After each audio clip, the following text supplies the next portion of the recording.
Connecting you to the leaders in our community. This is Comcast Newsmakers. Hello, I'm Robin Wolfram. The NAACP is celebrating its 100th anniversary this year, and local artist Team Mychael Rambo is paying tribute to the organization's many contributions in the state of Minnesota through a very special presentation called Rise. Team Mychael joins us for this segment of Newsmakers. Welcome. Well, thank you, Robin. It's very good to be here. Thank you. It's so wonderful to have you. Now, tell us a little bit about what audiences can expect with Rise. Well, the fantastic thing about this event, they'll have a chance to enjoy the talents of the Sounds of Blackness, Emmy Award, rather Grammy Award-winning Sounds of Blackness. Yes. Two dance company. Mr. Sanford Moore is the musical director.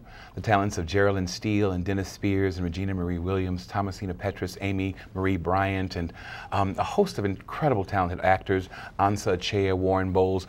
The event will celebrate this incredible hallmark by giving audience members a chance to see a live radio program, if you will. We're going to create a fictitious radio show that will celebrate this centennial journey in a way that will give audiences a chance to experience music, dance, images, poetry, excerpts, speeches, and other spoken word aspects of this 100-year celebration. What a wonderful way to bring creative talent together, and well-known talent throughout Absolutely. the state of Minnesota and country, of course.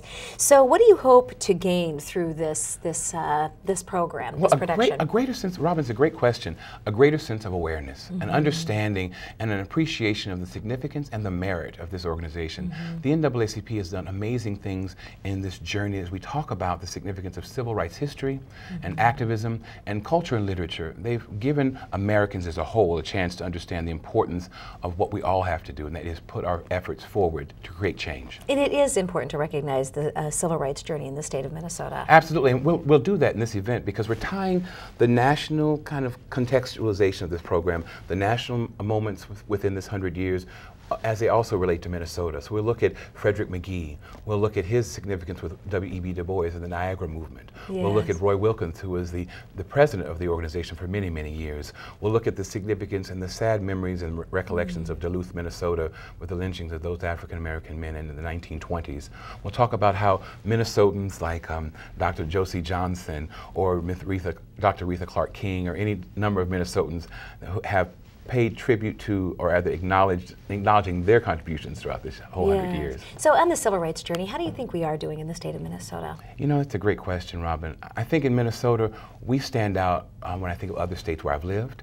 But I think we all have a significant role to play in this journey. We all have to start remembering our responsibility to take ownership of what we can do, whether it be small acts of courage, whether it be just acknowledging that a particular joke isn't funny and not laughing, whether it be putting our volunteerism forward, whether it be in teaching and educating a child. Like this program, it has an educational component that will certainly allow the awareness and the understanding to be better gained by people who may not be aware of Minnesota's portion of this or other roles that Americans have played in giving us a chance to have the rights that we have today. So how do you see your role as an artist in educating others about the civil rights and social justices?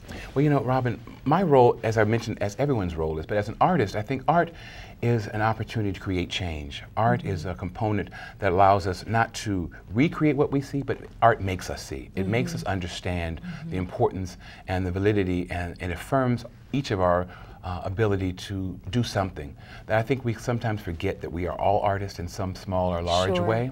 And as an artist individually, my role is to educate through the medium of theater, through spoken word, through community engagement, through civil rights and arts activism. So I do a lot of that work, whether it be in social organizations that I've worked with through the years, like the NAACP, or whether it be in my community or with my friends. I know that art creates change. And this event, Rise, is just about that sort of opportunity, creating the change that we want to see in the world. And there's such a joy and optimism about it, which I think just is so heartfelt that you can't help but get captivated in the celebration and all of your efforts toward Well, I thank civil you. rights. I thank you for that. And it's really great to be on Newsmakers to talk about Rise and to talk about how we can all step forward and rise to the occasion. Well, best of luck, Team Mychael, on the production. We certainly look forward to seeing it, and thank you again for being a guest on Newsmakers.